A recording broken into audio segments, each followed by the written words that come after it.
Hello বন্ধুরা, আজকে আমরা বিদ্যাসাগর সায়েন্স অলিম্পিয়াড 2024-এ যে পরীক্ষাটা তোমরা দিতে যাবে, অর্থাৎ এই 23শে জুন 2024 সালে 23শে জুনে যে পরীক্ষাটা আছে সেটা দিতে যাওয়ার জন্য আজকে যে পার্টটা আমি করাচ্ছি সেটা হচ্ছে 2021-এর বিদ্যাসাগর সায়েন্স অলিম্পিয়াড 2021-এর তার লেয়ার 1-এর মডেল কোয়েশ্চেন পেপারটাকে আমরা আজকে সলভ করব।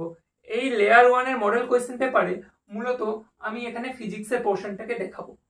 ম্যাথমেটিক্সের পোর্শনটা আমি অলরেডি করে ফেলেছি একটা লাইভ ক্লাসে, যার লিঙ্ক আমি নিচে ডেসক্রিপশন বক্সে দিয়ে দিচ্ছি, অথবা নিচের উপরে দেখো আই বাটনে আমি দিচ্ছি, ওখানে তোমরা ক্লিক করে দেখে নিতে পারো। তো আজকের যে প্রথম প্রশ্ন, টোটাল 10টা ফিজিক্সের প্রশ্ন এসেছিল, দুটো একটু ইজি এসেছিল, বাদ বাকি 8টা প্রশ্ন ঠিক ফিজিক্সের যে স্ট্যান্ডার্ডটা হয়, অর্থাৎ সায়েন্স অলিম্পিয়াডের যে স্ট্যান্ডার্ডটা হয় সেই স্ট্যান্ডার্ড বেশি এসেছিল। একটু পেপারটা স্ট্যান্ডার্ড ছিল, হার্ডও বলবো না, নর্মালও বলবো না, স্ট্যান্ডার্ড ছিল। তো সেটাই করতে চলেছি।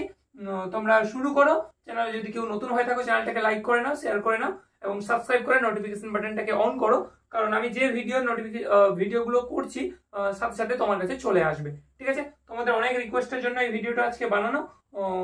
মূলত আমি করিয়ে দিয়েছিলাম, কিন্তু ডেসক্রিপটিভ করাচ্ছি, তোমরা এতটাই করে আমাকে কমেন্ট করেছো, আমি দেখে বাধ্য হয়ে করছি। তো ফার্স্ট যে প্রশ্নটা আছে কি আছে দেখো, পড়ো অঙ্কটা কি বলছে। A 50-gram block of copper is kept at room temperature of 25 degree. Specific heat capacity of copper is 0.09 calorie per gram per degree Celsius. Which of the following statement is correct? আচ্ছা, এটাকে আমাকে করতে হবে। আমি কিভাবে এটা করব? আমার সবার প্রথম যে 50 গ্রামটা কি দিয়েছে, 50 গ্রাম ভরের একটি তামার আমার ব্লক আছে, তাহলে এটার মাস দিয়েছে, ভর দিয়েছে কত, 50 গ্রাম। আচ্ছা, এটার আমি ওয়েট যদি বের করি, তাহলে ওয়েট ইকুয়ালস টু কি আমি জানি, যে মাস ইনটু জি, গ্র্যাভিটেশনাল ফোর্স। এবার মাস আমার 50 ইনটু জি আমার এভাবেই আছে, তাহলে আমি এটাকে ডাব্লিউ কেই ধরে নিলাম আপাতত 50 গ্রাম, কারণ এটা গ্রাম এটা গ্রাম, যেহেতু আমার গ্র্যাভিটেশনাল ফোর্সটাকে আমি অ্যাপ্লাই করছি না, তাহলে আমি এখানে ডাব্লিউ পেয়ে যাচ্ছি। এরপরে কি দিচ্ছে, আপেক্ষিক তাপ অর্থাৎ টেম্পারেচার টি। এই টিটাকে আমার যেটা দেওয়া হয়েছে সেটা কত,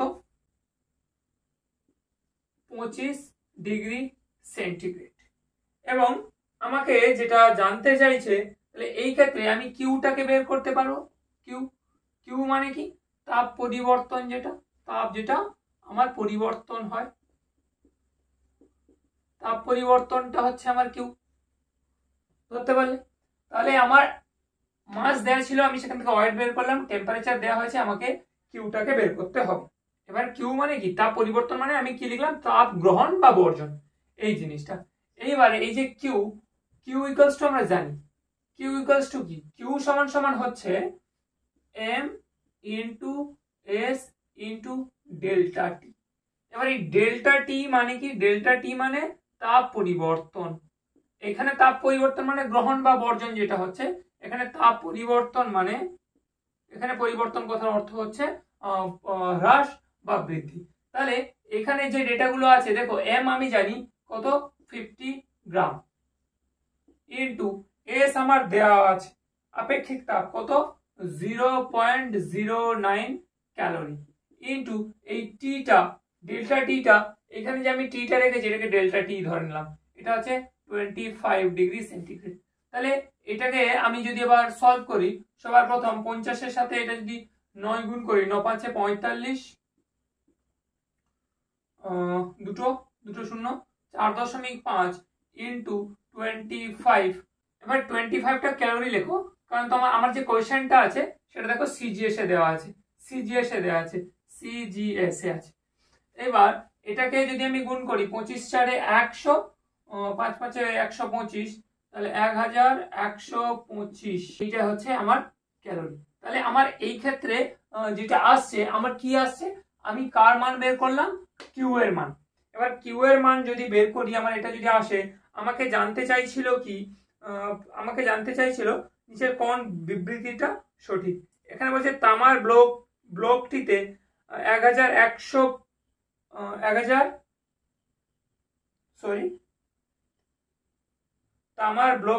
112.5 ক্যালোরি তাপ আছে।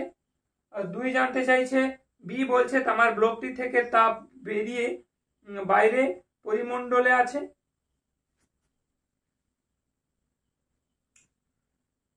এবার যেটা আমাকে জানতে চাইছিল সেটা দেখো, অপশন এ তে কি আছে, যে the copper block content 112.5 calorie heat. হ্যাঁ, অপশন এ আমার কারেক্ট। এবার দুয়ের যে প্রশ্নটা দেখো, তোমরা দেখো আমি কোশ্চেনটা শেয়ার করছি, এটা তোমরা জানো, কারণ এই লাইট চ্যাপ্টারটা আমি যেটা করেছি, লাইটের পার্ট 1 চ্যাপ্টারটাতে দেখো, আমি নিচে না হয় ভিডিও ডেসক্রিপশন বক্সে লিংকটা দিয়ে দিচ্ছি, তোমরা দেখো। যেটা জানতে চাইছে, বলছে একটি আলোক রশ্মি বায়ুর মধ্য দিয়ে যাওয়ার সময়, আলোক রশ্মিটা আসছিল রেটা বায়ুর মধ্যে থেকে যাওয়ার সময় অন্য একটি স্বচ্ছ বস্তুর উপর 30 ডিগ্রি আপাতন কোণে আপাতিত হলে যদি প্রতিসরণ কোণ 50 ডিগ্রি হয় তবে নিচের কোণ বিবৃতিটা সঠিক। তাহলে আমি প্রথমে যেটা করার চেষ্টা করছি, এই একটা আমার মিডিয়া ধরে মাধ্যম, তাহলে সবার প্রথম আমার একটা লাইট রে আসছে, তাহলে এই উপরে একটা মাধ্যম, নিচের একটা মাধ্যম, মানে এখান থেকে এই পার্টটা আলাদা, এই পার্টটা আলাদা। এবার সবার প্রথম আমি একটা লাইট রেটাকে পাঠাচ্ছি, একটা সোর্স অফ লাইট যেটা পাঠাচ্ছি সেটা এইভাবে আমি পাঠাবো। এইভাবে একটা লাইট রে এলো একটা অ্যাঙ্গেল করে, যে অ্যাঙ্গেলটা হচ্ছে কত, অ্যাঙ্গেলটা বলছে 30 ডিগ্রি। এবার এই 30 ডিগ্রি কার সাথে, আমরা সবসময় জানি নর্মালের সাথে, অর্থাৎ নর্মাল মানে বাংলায় যেটা বলি উলম্ব, তাহলে এই উলম্বর সাথে আমার লাইট রেটা আসছে কত ডিগ্রি অ্যাঙ্গেল করে, 30 ডিগ্রি অ্যাঙ্গেল করে।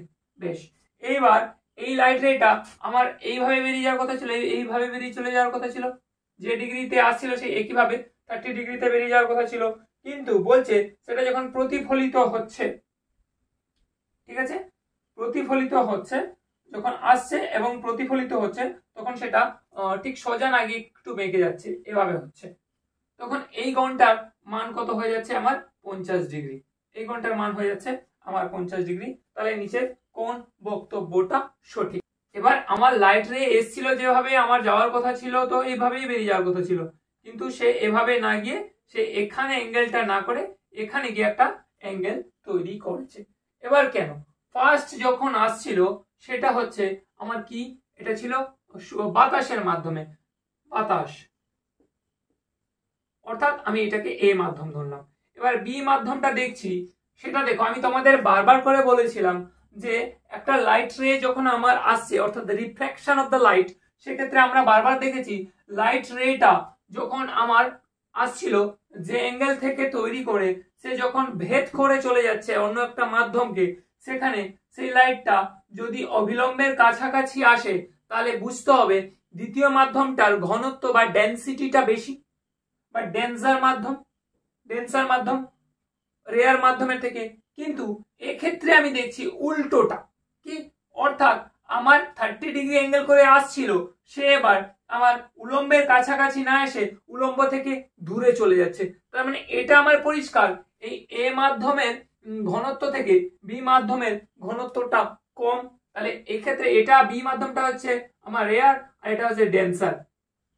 তাহলে এটা হচ্ছে আমার বেশি ঘনত্বযুক্ত, এটা আমার কম ঘনত্বযুক্ত, অর্থাৎ এটা লঘু মাধ্যম, এটা ঘন মাধ্যম। কেন, আমি আগেই বলেছি লাইট রে যখন আমার একটা মাধ্যম থেকে অন্য মাধ্যমে যাবে সেই ক্ষেত্রে তার রিফ্র্যাকশনটা যদি উলম্বের কাছাকাছি আসে তাহলে বুঝতে হবে এটা ঘন মাধ্যম এটার তুলনায়। কিন্তু এখানে কি হচ্ছে, এখানে অ্যাঙ্গেলটা দেখো 30-এর অপেক্ষা বেশি হয়ে যাচ্ছে, অর্থাৎ উলম্ব থেকে সে দূরে পালিয়ে যাচ্ছে।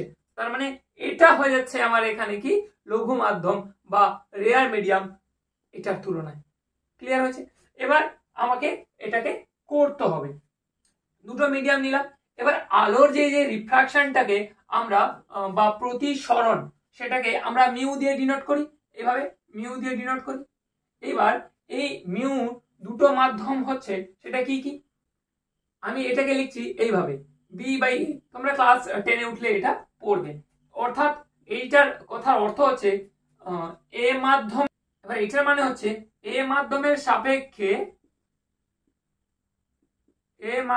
সাপেক্ষে বি মাধ্যমের প্রতিসারাঙ্ক।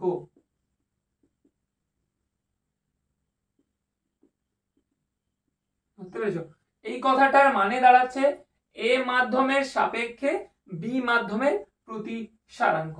এবার এইটাকে, এই যে মিউ আমি এখানে করছি, বি যে মিউ এ, এটা আমি যদি এভাবে সাইন আই বাই সাইন আর করি, মানে কি এই কোণটাকে আমি বলি আই, অর্থাৎ ইনসিডেন্ট অ্যাঙ্গেল বা আপাতন কোণ, এটা আমার রিফ্লেক্ট হচ্ছে বা রিফ্র্যাক্টেড অ্যাঙ্গেল বা আমার হচ্ছে আপাতন প্রতিফলন কোণ।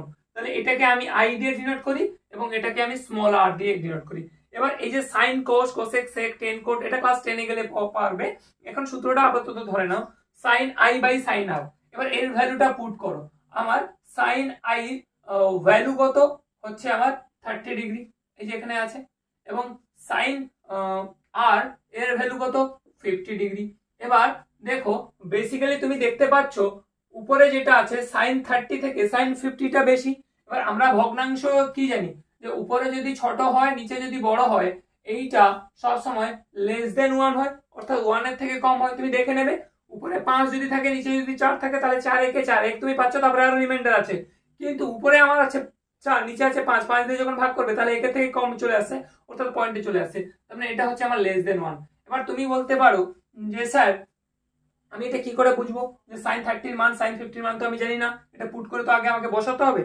সেটা তোমার জানা দরকার নেই। দেখো আমি লাইটের চ্যাপ্টারে করিয়েছি, তুমি একটু ভালো করে দেখবে এই যে পয়েন্টটাকে এইটাকে বেশ করে আমি যদি একটা বৃত্ত আঁকার চেষ্টা করি, আমি যদি এইভাবে একটা বৃত্ত আঁকার চেষ্টা করি, তাহলে দেখো এইখান থেকে এই যে অ্যাঙ্গেলটা, ঠিক আছে, এই এ মাধ্যম যেটা আমি দিলাম এ বি, এবং একইভাবে এইখান থেকে আমার এই যে জায়গাটা যদি আমি দিই সিডি, তাহলে দেখো এক্ষেত্রে আমার এই যে এবি বাই আমার যদি হয় সিডি, তাহলে এক্ষেত্রে আমি এইটা দেখতে পাচ্ছি 30, এখানে দেখতে পাচ্ছি আমার 50।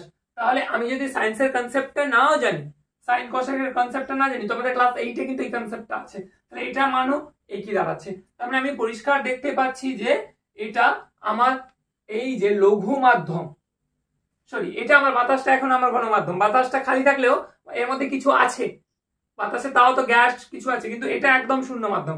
তাহলে আমি দেখছি ডেনজার মিডিয়াম অর্থাৎ ঘন মাধ্যম থেকে লঘু মাধ্যমে যখন আসছে তখন সেটা হয়ে যাচ্ছে লেস দেন 1, অর্থাৎ 1 এর থেকে কম হবে। তাহলে দেখে নাও এবার অপশনটা আমার কি হবে।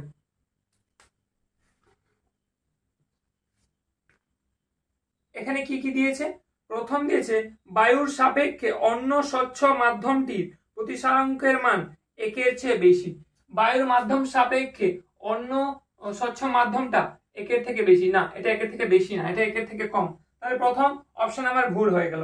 দ্বিতীয় অপশন কি বলছে, বায়ুর সাপেক্ষে অন্য স্বচ্ছ মাধ্যমটির প্রতিসারাঙ্কের মান একের চেয়ে কম। এক্স্যাক্টলি আমার বি ইজ দ্য এখানে কারেক্ট অ্যান্সার, বি হয়ে যাবে আমার সঠিক অ্যান্সার। বিটাই কারেক্ট করবে যারা তারাই ঠিক। কিন্তু একটু ভালো করে দেখো এখানে ডিটা কি বলছে, অপশন ডিটাতে কি আছে দেখো, বলছে অন্য স্বচ্ছ মাধ্যমটিতে আলোকরশ্মির বেগ বায়ুর আলোর বেগের থেকে বেশি। আমি তোমাকে বারবার করে পড়িয়েছি, দেখো লাইটের যে ফ্রিকোয়েন্সিটা কখনো চেঞ্জ হয় না, তার স্পিড চেঞ্জ হতে পারে এবং তার রে যেটা সেটা চেঞ্জ হতে পারে। প্রপার্টিজ অফ দা লাইটে আমি পড়িয়েছি, নিচে ডেসক্রিপশন বক্সে আমি লিঙ্কটা দিচ্ছি, ওই ভিডিওটা একবার দেখে নেবে। এখানে অপশন ডি যেটা আবার বলছি অন্য স্বচ্ছ মাধ্যমটিতে, অর্থাৎ এইটাতে অন্য স্বচ্ছ মাধ্যমটিতে আলোকরশ্মির বেগ বায়ুর আলোর বেগের থেকে বেশি। অর্থাৎ এইখানে আমার যখন রেটা আসছিল তোমার বায়ুর দ্বারা কিছুটা বাধাপ্রাপ্ত হচ্ছিল, তখন তার স্পিডটা কম হচ্ছিল, কিন্তু যতটা আমার ভ্যাকিউম হচ্ছে ততটা আমার স্পিড কি হচ্ছে, ইনক্রিজ করছে। তাহলে এই অপশন ডি যারা কারেক্ট করবে, অপশন ডি তে যারা টিক আউট করবে তাদেরও কিন্তু ঠিক হবে, তাদেরও কিন্তু ভুল হবে না। তোমরা এনএমএস এই বছর পরীক্ষা দিয়েছো 2023 সালে, দেখবে কিছু কিছু প্রশ্নে বিশেষ করে ম্যাথের দুটো অপশন ঠিক হবে, এ ও ঠিক বি ও ঠিক, মানে এ যারা করেছে তারাও ঠিক পাবে, বি ও যারা করেছে তারাও ঠিক পাবে। এবং আমাদের ইন্ডিয়ায় এমন কিছু কিছু পরীক্ষা আছে option A B C D যে কোনো একটা টিক আউট করলে সেটাও ঠিক হবে, এরকমও পরীক্ষা কিন্তু হয়। তাহলে এটা ঘাবড়ে যাবে না, দুটো দুটো অপশনই ঠিক আছে। বারবার করে বলছি সায়েন্স তো তোমাকে মুখস্থ করলে হবে না, তুমি কনসেপ্ট গুলো বোঝার চেষ্টা করো তাহলে হয়ে যাবে। দেখো এখানে ডিও হচ্ছে, কিন্তু তোমাদের যদি ডাউট হয় তোমাদের যারা বিশেষজ্ঞ আছে, হোম টিউটর আছেন বা যিনি আছেন ওনাদেরকে একটু দেখাবে ওনারা কি বলছেন। তো আমার মতে বিও কারেক্ট, ডিও কারেক্ট, এবং যদি বি ডি উভয় কারেক্ট অপশন থাকে সেটাও করলে ক্ষতি নেই। চলো এবার 3 নম্বর প্রশ্নটা কি আছে দেখো। তিনেরটা দেখো কি বলছে, বলছে যে 50 গ্রাম ভরের একটি ব্লক অর্ধেক ডোবা অবস্থায় আছে, এটি তরলে ভাসছে, প্লবতার মান কত হবে? আমাকে প্লবতার মানটা জানতে চাইছে। তাহলে এটা আমি যেভাবে করব, সবার প্রথম আমি একটু আঁকার চেষ্টা করছি। এরকম একটা আমার কন্টেনার আছে,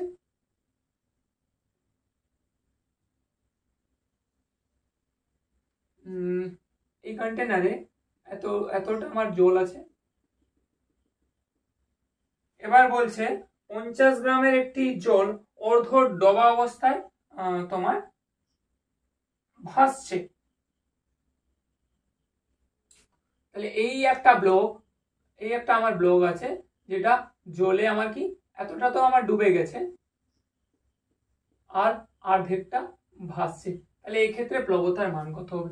দেখো আমাকে প্লবতা আমাকে যদি জানতে হয় তাহলে আমাকে আর্কিমিডিস এর সূত্রটা জানতে হবে, এবং আর্কিমিডিস এর 3টে সূত্র আমাকে খুব কেয়ারফুলি ভাবে জানতে হবে।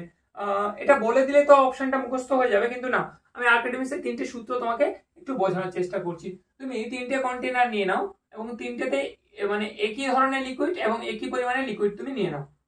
আমি 3টে কন্টেনার নিচ্ছি, একটু বোঝো, জিনিসটা বোঝার আছে।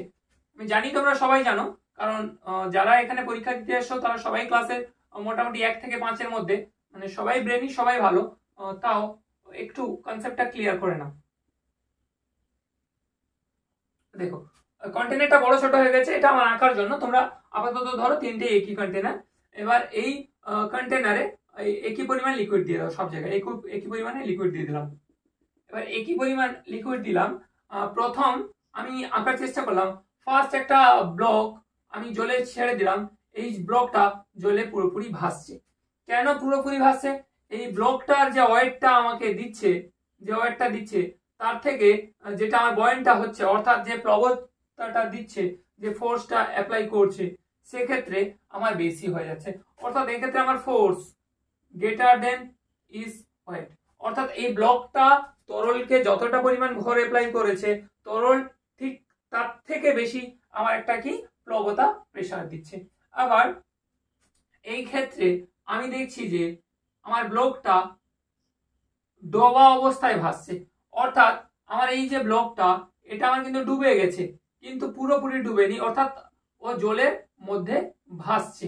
তাহলে এই ক্ষেত্রে আমার যে ওয়েটটা সে দিচ্ছে, এই ওয়েটটা এবং এখানে যে ফোর্সটা অ্যাপ্লাই করছে দুটো সমান হয়ে গেছে। তাহলে এখানে আমার ফোর্স ইকুয়ালস টু ওয়েট হয়ে গেছে।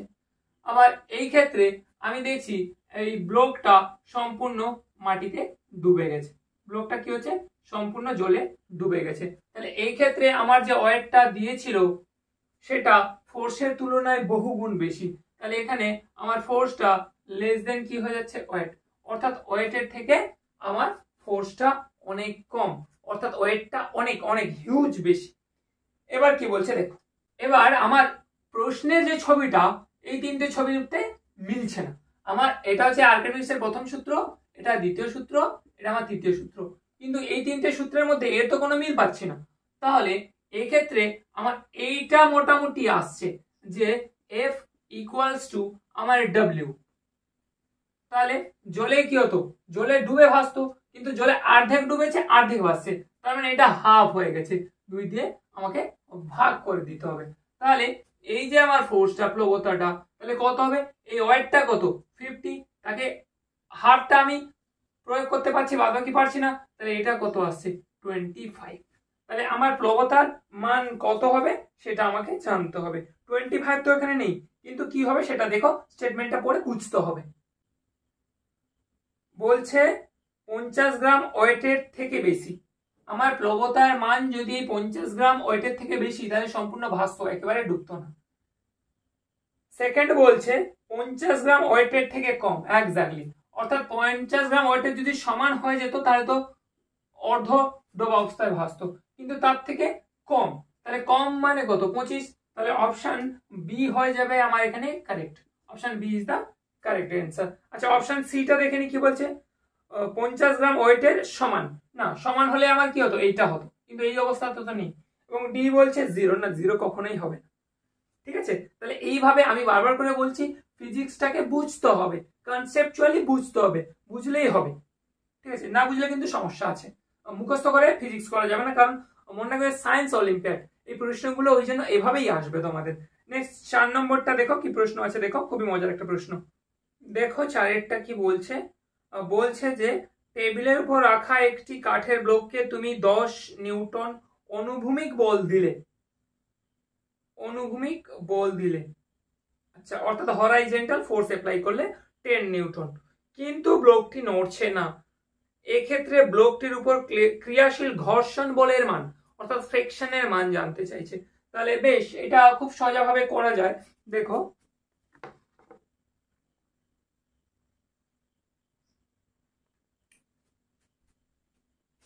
তুমি এরকম একটা টেবিল আঁকার চেষ্টা করো, আমি মোটামুটি আঁকার চেষ্টা করলাম, টেবিলই ধরে নাও, এটাকে টেবিল বললাম।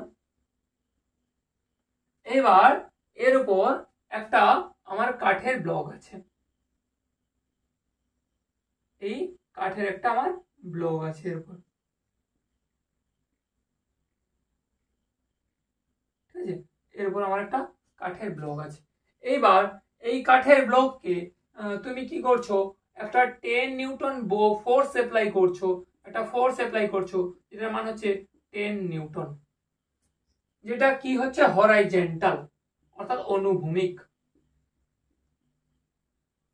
অনুভূমিক ভাবে একটা ফোর্স অ্যাপ্লাই করছো। যখনই তুমি এটার উপর একটা ফোর্স অ্যাপ্লাই করছো, উল্টো দিক থেকে একটা ফোর্স সবসময় অ্যাপ্লাই হয়, যে ফোর্সটার নাম কি হচ্ছে, ফ্রিকশন, অর্থাৎ ঘর্ষণ বল। এবার আমরা জানি সবসময় কি, ঘর্ষণ বল সবসময় গতির বিপরীতে কাজ করে, এবং স্থিতি ঘর্ষণের বল আমার গতি ঘর্ষণের বলের থেকে অনেক অনেক বেশি হয়। তাহলে যে ক্ষেত্রে তুমি বলটাকে প্রয়োগ করছো, সেক্ষেত্রে আমার স্থিতি ঘর্ষণের পরিমাণটা বেড়ে আছে, যতক্ষণ না পর্যন্ত ব্লকটা আমার গতিশীল হয়। তাহলে উল্টো দিক থেকে যেটা আমার প্রয়োগ হচ্ছে সেটা হচ্ছে ফ্রিকশন। এবার এই ফ্রিকশনটা স্থিতি ঘর্ষণের ক্ষেত্রে অনেকটা বেশি হয়, তাহলে আমি ঠিক যতটা পরিমাণ ফোর্স অ্যাপ্লাই করছি, আমার এই ফ্রিকশনটাও ঠিক ততটাই হচ্ছে, যার জন্য আমি ব্লকটার মধ্যে কোনো মোমেন্টাম দেখতে পাচ্ছি না, অর্থাৎ নড়ছে না। যদি আমার এইটা যদি 10 নিউটন হচ্ছে এবং এই ফোর্সটা যদি আমার 11 নিউটন হয়, তাহলে এ নড়তে শুরু করবে। এবার যেই এই নড়তে শুরু করবে, এ 10 থেকে 9 হবে, আস্তে আস্তে এ কমতে শুরু করবে, কারণ আমি বলছি চল ঘর্ষণের মান কম হয় গতি তোমার স্থিতি ঘর্ষণের থেকে। তাহলে এক্ষেত্রে আমার এই যে ফোর্সটা আমি যতটা প্রয়োগ করছি, আমার ফ্রিকশনও ঠিক ততটাই। তাহলে অপশন কি বলছে দেখেন, ফার্স্ট বলছে যে মোর দেন 10 নিউটন হরাইজন্টাল, অর্থাৎ তোমার অনুভূমিক ভাবে আমার যেটা ফ্রিকশনের মানটা 10 নিউটনের চেয়ে বেশি, কখনোই না, ফ্রিকশনের মানটা 10 নিউটনের চেয়ে বেশি না, 10 নিউটনের সমানই। আবার বি বলছে আমার 10 নিউটন উলম্ব ভাবে নিচের দিকে, অর্থাৎ ভার্টিক্যালি এইভাবে দিচ্ছে, বলছে না এটা একেবারেই ভুল, এটা ওয়েট একমাত্র দিতে পারে, ফ্রিকশন না, ওয়েটটা আমার দিচ্ছে ভার্টিক্যালি, কিন্তু ফ্রিকশন আমার সবসময় দিচ্ছে অনুভূমিক ভাবে হয়। আচ্ছা, অপশন সি বলছে 10 নিউটন অনুভূমিকের দিকে, অর্থাৎ equals to 10 newton and horizontal. Option C হয়ে যাবে আমার এটা সঠিক অ্যান্সার। ইকুয়ালি তোমার হরাইজন্টালি আমার হচ্ছে, তোমাকে জানতে চাইছিল কি ব্লকটির উপর ক্রিয়াশীল ঘর্ষণ বলের মান কত, তাহলে এটা যে পরিমাণ ফোর্স অ্যাপ্লাই করছে এটাও তাই, এটা তো ইকুয়াল হলো, এবং সেটা অনুভূমিক ভাবে হবে, অর্থাৎ হরাইজন্টাল ভাবে হবে। ঠিক আছে, তাহলে অপশন সি হয়ে যাচ্ছে আমার এটা কারেক্ট অ্যান্সার। এবার চলো 5এরটা খুবই সোজা প্রশ্ন। 5-এরটা দেখো, সুন্দর একটা প্রশ্ন বলছে যে মাধ্যাকর্ষণ বল ব্রহ্মাণ্ডের যে কোনো দুটি ভরের মধ্যে ক্রিয়াশীল। আমরা জানি যে এই পৃথিবীতে থাকা প্রত্যেকটা বস্তু একে অপরকে আকর্ষণ করে, ঠিক আছে, গ্র্যাভিটেশনাল ফোর্স এটা, কিন্তু তারা একে অপরের এসে চিপকে যায় না। এই যে আমার হাতে এই একটা মোবাইল, এই একটা পেন, এরা দুজনকে একে অপরের দিকে কিন্তু আকর্ষণ করছে, কিন্তু সেই আকর্ষণ বলটা এতটাই নগণ্য যে এরা একে অপরের কাছে আসতে পারে না, সেটা প্রথম স্টেটমেন্টে বলেছে। এবার বলছে ছাদ থেকে সুতো দিয়ে ঝোলানো দুটি দোলককে অর্থাৎ পেন্ডুলামকে পিণ্ডের ক্ষেত্রে নিচের কোন কথাটি সত্যি। তাহলে দেখো, এই আমার ছাদ, এই ছাদ যে আছে আমি এটা এঁকে দিলাম। এটা আঁকার কথার অর্থ হচ্ছে ফিজিক্সে এই টার্মগুলো বুঝতে হবে যে ছাদটা আমার ফিক্সড, ছাদটা ওঠানামা করবে না, নড়বে না, বাঁ দিক ডান দিকে যাবে না, ছাদটা আমার ফিক্সড। এবার এরকম একটা ফিক্সড পোর্শন থেকে আমি দুটো পেন্ডুলামকে ঝোলালাম। এবার এই পেন্ডুলাম দুটি কি হবে, কারণ এর উপর তোমার গ্র্যাভিটেশনাল ফোর্স যেটা আছে সেটা তো আছে, অর্থাৎ মাধ্যাকর্ষণ শক্তি তো আকর্ষণ করছে, আবার মহাকর্ষ শক্তিও এর মধ্যে কাজ করছে। এবার কি হবে বলছে, অপশন এ বলছে দেখো, পিণ্ড দুটি মহাকর্ষ টানে পরস্পরের দিকে সরে যাবে, অর্থাৎ এ এর দিকে সরে যাবে এবং এ এর দিকে সরে আসবে। কখনোই হতে পারে না। এই তো আমি তোমাকে দুটো যদি ঝুলিয়ে দেখি মোবাইল এবং পেন, কখনোই আসবে কি, কখনোই একে অপরের দিকে আসবে না। কেন? আমি বলছি এদের দুজনের মধ্যে যে আকর্ষণ ক্ষমতা সেটা পৃথিবীর মাধ্যাকর্ষণ শক্তির থেকে অনেক নগণ্য। এ দুটো নিচের দিকে টানছে, এটা যদি না থাকে তাহলে এটা সম্ভব হতো। তাহলে অপশন এ আমার হবে না। অপশন বি কি বলছে দেখো, পিণ্ড দুটি পরস্পরের দিকে সরে আসবে না, কারণ পিণ্ড দুটির উপর পৃথিবীর অভিকর্ষ টানের তুলনায় পরস্পরের দিকে মহাকর্ষ টান নগণ্য। অর্থাৎ যে মহাকর্ষ টানটা একে অপরের দিকে যেটা টানছে তার তুলনায় পৃথিবীর মাধ্যাকর্ষণ শক্তিটা অনেক বেশি। তাহলে সেই শক্তি থেকে আমার যে একে অপরের দিকে যে মহাকর্ষ টানটা সেটা অনেকটাই নগণ্য, তাই এটা আমার হবে না। তাই অপশন বি আমার হয়ে যাবে সঠিক অ্যান্সার। অপশন সিটাকে তাও একবার দেখে নিচ্ছি। বলছে পিণ্ড দুটি তারের দিকে সরে যাবে না, কারণ পৃথিবীতে শুধু অভিকর্ষ বল থাকে, সর্বজনীন মহাকর্ষ বল থাকে না। না, একেবারেই ভুল। স্মল জি ক্যাপিটাল জি দুটোই আছে। তোমরা আমাকে কমেন্ট করো তো স্মল জি এবং ক্যাপিটাল জি এর মান কত, নিচে ডেসক্রিপশন বক্সে তোমরা লিংকটা করে দাও। অপশন ডি কি বলছে দেখো, পিণ্ড দুটি পরস্পরের দিকে সরে যাবে না, কারণ পিণ্ড দুটি পারস্পরিক মহাকর্ষ বল তাদের উপর পৃথিবীর দেওয়া অভিকর্ষ বলের দ্বারা প্রতিমিত হয়ে যাবে। না, এটা হচ্ছে না। তাহলে এবার চলো কোয়েশ্চেন নাম্বার 6টা, বেশ মজার একটা প্রশ্ন দেখো। বলছে 10 নিউটন বল 500 বর্গ সেমি ক্ষেত্রফলে প্রযুক্ত হলে সৃষ্ট চাপের মান কত। তাহলে আমাকে যেটা দিয়েছে দেখো, ফার্স্ট আমার একটা ফোর্স দিয়েছে, যে ফোর্সটার মান হচ্ছে 10 নিউটন। আবার সেক্ষেত্রে সেকেন্ড ক্ষেত্রে আমার একটা এরিয়া দিয়েছে কত, 500 আমার দিয়েছে বর্গ সেমি, অর্থাৎ সেমি স্কোয়ার। তাহলে একটা আমার সিজিএস এ দেওয়া হয়েছে, একটা আমার এসআই তে দেওয়া হয়েছে। এখানে আমার চাপ অর্থাৎ প্রেসারটা কত আমাকে জানতে চাইছে। তাহলে মাইন্ড ইট, একটা সিজিএস আছে একটা এসআই তে আছে, দুটো একই ইউনিটে সবার প্রথমে আনতে হবে। এবার আমাকে প্রেসারটা করতে হবে। চাপ ইকুয়ালস টু কি, চাপের ফর্মুলা হচ্ছে বল বাই ক্ষেত্রফল, তাহলে ফোর্স বাই আমার হচ্ছে এরিয়া। এইবার এই এরিয়াটাকে আমি সিজিএস থেকে এসআই তে নিয়ে চলে যাব। আমার আছে দেখো 500 বর্গ সেমি আছে, তাকে আমাকে মিটারে যদি নিয়ে যেতে হয় তাহলে কত হবে, 100 দিয়ে ভাগ করতে হতো, কিন্তু এককটা তো বর্গ সেমি নয়, বর্গ স্কোয়ারে আছে, তাই স্কোয়ার মানে আরো একটা 100 দিয়ে ভাগ করতে হবে। তাহলে এটার ভ্যালু হয়ে যাবে আমার 500 বাই 100 ইন্টু 100। তাহলে 0 0 0 0 যদি কাটো 5 20 100, তাহলে 1/20 এরিয়া আমি পেয়ে যাচ্ছি 1/20। তাহলে এবার যদি আমি ফর্মুলাটাকে ফেলি, এফ এর ভ্যালু 10 এবং এরিয়ার ভ্যালু 1/20, তাহলে এটার রেজাল্ট হবে 10 ইন্টু 20 ইকুয়ালস টু 200।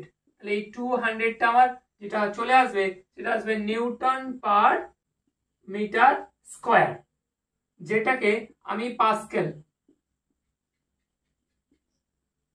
ও বলি, যেটাকে আমি পাস্কেলও বলি, ঠিক আছে, এটাকে আমি পাস্কেলও বলে থাকি। তাহলে এই ক্ষেত্রে আমার যেটা জানতে চাইছি, এবার অপশনটা দেখো কি হবে। আমাকে জানতে চাইছিল তাহলে সৃষ্ট চাপ বা বলের মান কত হবে। অপশন এ দিয়েছে 0.20 newton per metre square, B দিয়েছে 2000 নিউটন পার মিটার স্কোয়ার, কিন্তু না তো। অপশন ডি দেখো 200 নিউটন পার মিটার স্কোয়ার, অর্থাৎ অপশন ডি হয়ে যাবে আমার সঠিক অ্যান্সার। এটা কি দিয়েছে দেখো, নিচের কোন নিচের বিবৃতিগুলির মধ্যে যেটি সঠিক সেটি বলো। কি কি দিয়েছে, প্রথমে বলছে সূর্য থেকে পৃথিবীতে তাপ আসে পরিবহন, পরিচালন এবং বিকিরণ। না, পরিবহন তো কোনো ভায়া তো নেই, পরিবহন হবে না, পরিচালনও হবে না, বিকিরণটা তো আছে, এটা হবে না। বি বলছে সূর্য থেকে পৃথিবীতে তাপ আসে পরিবহন ও পরিচালনের মাধ্যমে। না, এটাও ভুল। সূর্য থেকে পৃথিবীতে তাপ আসে পরিচালন এবং বিকিরণের মাধ্যমে, এটাও ভুল। লাস্ট বলছে সূর্য থেকে পৃথিবীতে তাপ আসে বিকিরণের মাধ্যমে, একদম অপশন ডি, কোয়েশ্চেন নাম্বার 7 এর অপশন ডি হয়ে যাবে কারেক্ট। অর্থাৎ বিকিরণের মাধ্যমে আমার তাপটা আসে, কারণ পরিচালন পরিবহন হবে না, কারণ ওখানে কোনো মাধ্যমটা নেই। তাহলে এটা একটা সোজা প্রশ্ন দিয়েছিল, সায়েন্স অলিম্পিয়াডের এত সোজা প্রশ্ন দেয় না। যাই হোক, এটা একটা দিয়েছিল, তোমাদের লাগ ভালো। নেক্সট হচ্ছে কোয়েশ্চেন নাম্বার 8টা দেখো কি বলছে। কোয়েশ্চেন নাম্বার 8, কোয়েশ্চেন নাম্বার 8 এর ক্ষেত্রে বলছে উভয় ধর্মী অক্সাইড হলো। তোমাকে উভয় ধর্মী অক্সাইড নিচে যেগুলো দেওয়া আছে সেটার মধ্যে কোনটা। তাহলে আগে উভয় ধর্মী অক্সাইড যেগুলো হয় সেটা একটু জেনে নাও। সেটা ফার্স্ট হচ্ছে একটা জিঙ্ক অক্সাইড আর অ্যালুমিনিয়াম অক্সাইড।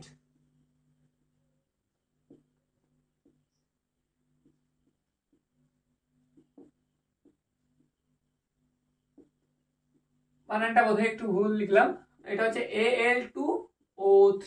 তাহলে এই দুটো হচ্ছে আমার উভয় ধর্মী অক্সাইড। তাহলে এর মধ্যে আমার অপশানে কি আছে, কোয়েশ্চেন নাম্বার 8 এর দেখো অপশন বি তে, দেখো অপশন বি তে জিঙ্ক অক্সাইড আছে ZnO।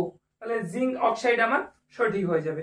এবারে কোয়েশ্চেন নাম্বার 9টা দেখো, একটু এই জিনিসটা বুঝতে হবে, না বুঝলে সমস্যা আছে, একটু জিনিসটা বোঝো। দেখো কি বলছে, দেখো বলছে the formula of calcium phosphate is, অর্থাৎ ক্যালসিয়াম ফসফেটের সংকেতটা কি হবে। তাহলে এই সংকেতটা জানার জন্য আমাকে যেটা জানতে হবে সেটা আগে হলো, সবার প্রথম আমি যদি ক্যালসিয়ামকে ধরি, তাহলে এর যে সংকেতটা আসছে সেটা হচ্ছে Ca, উপরে হচ্ছে 2+।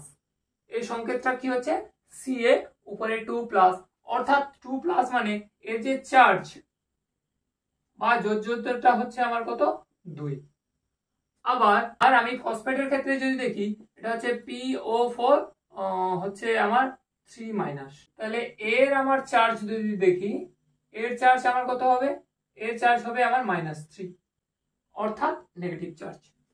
এবার সংকেত লেখার সময় আমরা জানি না একটা আরেকটার দিকে চলে আসে, অর্থাৎ এই যে পার্টটা আমি দেখছি Ca2+, যেটা চার্জ হচ্ছে আমার 2, আমার এই যে PO4 যেটা চার্জ হচ্ছে আমার 3-, এটা যখন আমি সংকেত লিখবো এটা এখানে চলে আসবে, এটা এখানে চলে আসবে।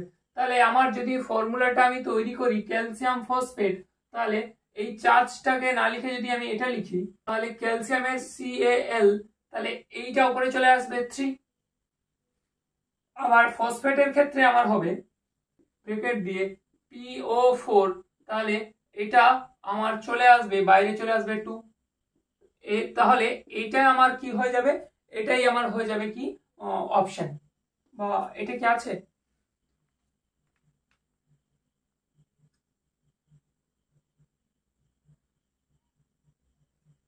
ক্যালসিয়াম Cal Ca3, ও আচ্ছা এল দিয়ে দিচ্ছি, সরি Ca3, অপশন ডি দেখো, অপশন ডি হয়ে যাবে আমার সঠিক অ্যান্সার। বলছে এখানে যে গলিত সোডিয়াম ক্লোরাইডের তড়িৎ বিশ্লেষণ করার সময় কি হয়। বেশ, তড়িৎ বিশ্লেষণ আমাকে করতে বলছে, ঠিক আছে, ইলেকট্রোলাইসিস। এবার সবার প্রথম এই যে ইলেকট্রোলাইসিস যেটাতে করা হয় সেই এটাকে কি বলে গো, ইলেকট্রোলাইসিস যেটাতে করা হয় সেটাকে কি বলে একটু বলো দেখি। এইটাকে বলা হয় কি গো, ভোল্টামিটার। ভোল্টমিটার নয় কিন্তু, ভোল্টামিটার। এবার এক্ষেত্রে দুটো এইভাবে থাকে না, তোমরা দেখেছো, তোমরা সবাই পড়েছো দেখেছো আমি জানি, এইভাবে থাকে দুটো পার্ট। এবার এই দুটো পার্ট থেকে দুটো তড়িৎদ্বার নির্গত হয়, এখান থেকে একটা তড়িৎদ্বার নির্গত হয়, আবার এখান থেকে একটা তড়িৎদ্বার নির্গত হয়। অর্থাৎ একটা তড়িৎদ্বারের নাম হয় ক্যাথোড, একটার নাম হয় অ্যানোড। যেটা মাইনাস সেটা হয় ক্যাথোড, যেটা প্লাস সেটা হয় অ্যানোড। তাহলে এটা হচ্ছে ক্যাথোড, এটা হচ্ছে অ্যানোড। তাহলে এখানে আমার দুটো তড়িৎদ্বার আছে। এবারে এখানে আমি ভেতরে দিয়ে দিচ্ছি গলিত সোডিয়াম ক্লোরাইড। এখানে আমি ভেতরে কি দিয়ে দিলাম? গলিত সোডিয়াম ক্লোরাইড। তাহলে এই গলিত সোডিয়াম ক্লোরাইড আমার যখন ভাঙবে তখন কি হবে তার আগে একটু বলে দিচ্ছি।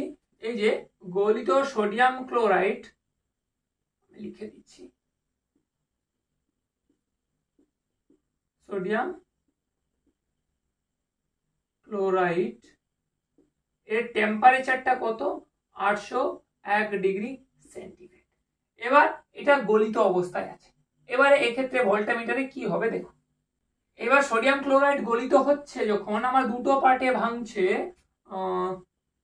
সোডিয়াম ক্লোরাইড যেটা একসাথে NaCl, সোডিয়াম ক্লোরাইড যখন ভাঙছে একটা হচ্ছে Na আর একটা হচ্ছে Cl। তাহলে এটা সোডিয়ামটা হচ্ছে আমার পজিটিভ চার্জ, এটা হচ্ছে আমার নেগেটিভ চার্জ, অর্থাৎ এটা আমার ভেঙে গেল সোডিয়াম ক্লোরাইডটা। এবার আমার ভাঙলো, সোডিয়াম ক্লোরাইড যখন ভাঙছে কারণ হচ্ছে সোডিয়াম যেটা পজিটিভে আর ক্লোরাইড আমার নেগেটিভে। এইবার দেখো এই পজিটিভটা যে পোর্শনটা আছে সেটা আমার যে নেগেটিভ আছে এই নেগেটিভের দিকে চলে আসবে, নেগেটিভের দিকে কি অ্যাট্রাক্ট হবে।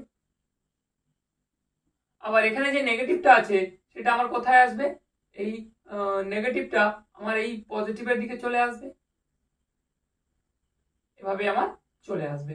নেগেটিভটা আবার পজিটিভের দিকে, পজিটিভটা নেগেটিভের দিকে চলে আসবে সোডিয়াম ক্লোরাইডটা যখন ভাঙছে সোডিয়াম এবং ক্লোরাইড। এবার আমি যে পার্টটা দেখানোর চেষ্টা করছি সেটা হচ্ছে আমার ক্যাথোড রিঅ্যাকশন, অর্থাৎ জারণ বিজারণ। ক্যাথোডের ক্ষেত্রে দেখো, এই ক্যাথোডের ক্ষেত্রে আমার যে পার্টটা হচ্ছে সেটা, ক্যাথোডের ক্ষেত্রে আমার সোডিয়ামটা Na+ হচ্ছে, এই Na+ এর সাথে একটা আমার ইলেকট্রন যোগ হচ্ছে। যখন আমার এটা যোগ হচ্ছে তখন এই সোডিয়ামটা আমার কি হয়ে যাচ্ছে? আমার এই সোডিয়ামটা সোডিয়াম ধাতুতে পরিণত হচ্ছে। অর্থাৎ আমার একটা ইলেকট্রন আমার গ্রহণ করছে। অর্থাৎ ইলেকট্রন গ্রহণ করা মানে তোমরা সবাই জানো, জারণ বিজারণ সবাই পড়েছো। ইলেকট্রন যখন গ্রহণ করছে তখন সে হচ্ছে বিজারণ, ইলেকট্রন যখন ত্যাগ করছে তখন সে হচ্ছে জারণ। আবার উল্টো দিকটা, ক্লোরাইড Cl হচ্ছে আমার একটা ইলেকট্রন বর্জন করছে। তাহলে ইলেকট্রন একটা বর্জন করে সে আমার সোডিয়াম আমার ক্লোরাইড পরমাণুতে পরিণত হচ্ছে। ঠিক আছে, ক্লোরাইড